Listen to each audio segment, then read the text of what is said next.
Hello दोस्तों, जैसा कि यूपी टेट एग्ज़ाम 2025 की क्लास हिंदी की क्लास चल रही है और आज हमारा टॉपिक है स्वरों का उच्चारण। तो आइए देखते हैं स्वरों का उच्चारण कैसे याद करेंगे। याद तो सभी लोग कर लेते हैं लेकिन भूल जाते हैं और कन्फ्यूज़न बहुत रहता है कि कौन सा स्वर कहाँ से उच्चारण हो रहा है। तो आइए देखते हैं, मैंने ट्रिक बनाई है।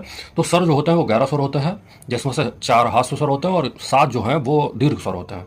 तो हम देखते हैं कि ट्रिक में सबसे पहले आपको समझाते हैं कि ट्रिक को कैसे याद करना है। सबसे पहले ये वर्ड जो है कतामू ओष्ठ, इसको याद कीजिए। कतामू ओष्ठ, का से होता है कंठ, ता से तालु, मुंह से मूर्धा, ओ से ओष्ठ।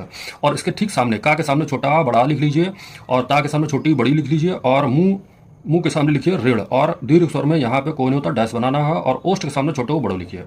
और फिर इधर लिखिए ए ऐ और यहाँ लिखिए ओ औ। तो देखिए का, ये जितने भी इससे दो फायदे हो रहे हैं कि उच्चारण स्थान भी याद हो रहा है, दूसरा हमें ये भी याद हो रहा है कि कौन से हास्य हैं कौन से दीर्घ हैं। ठीक है, तो इस लाइन में हास्य लिख लीजिए, ये सारे हास्य स्वर हैं। ठीक है, हस्व स्वर, ये सारे हस्व स्वर हैं। छोटा छोटी ऋण उ, ये हस्व स्वर है। और ये है सारे दीर्घ स्वर, बड़ा बड़ी बड़ उ, ए ऐ ओ औ, ये दीर्घ स्वर है। दीर्घ स्वर में हमारे ये 4 जो होते हैं ये संयुक्त स्वर होते हैं, तो इसीलिए मैंने इनको अलग लिखा है क्योंकि ये संयुक्त स्वर है, इन्हीं को मिश्र स्वर भी बोला जाता है। तो देखिए का के सामने आता है छोटा बड़ा, तो कंठ, का से है कंठ, यानी छोटा बड़ा का उच्चारण स्थान कौन सा है, कंठ है। फिर आता है ता के सामने आता है छोटी बड़ी, छोटी बड़ी का उच्चारण कहाँ से है, ता से तालु, तालु से है।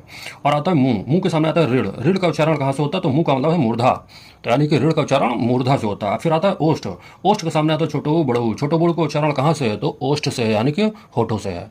अब बचे हमारे संयुक्त स्वर, कौन कौन से बचे हैं, ए ऐ, तो इसका उच्चारण 2 चीज़ों से होता है।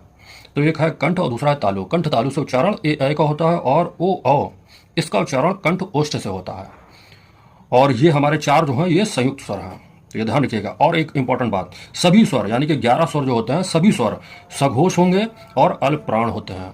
बहुत इंपॉर्टेंट चीज़, सघोष और अल्प प्राण सारे स्वर होते हैं। तो उम्मीद करता हूँ ये ट्रिक आपको पसंद आई होगी। अगर आप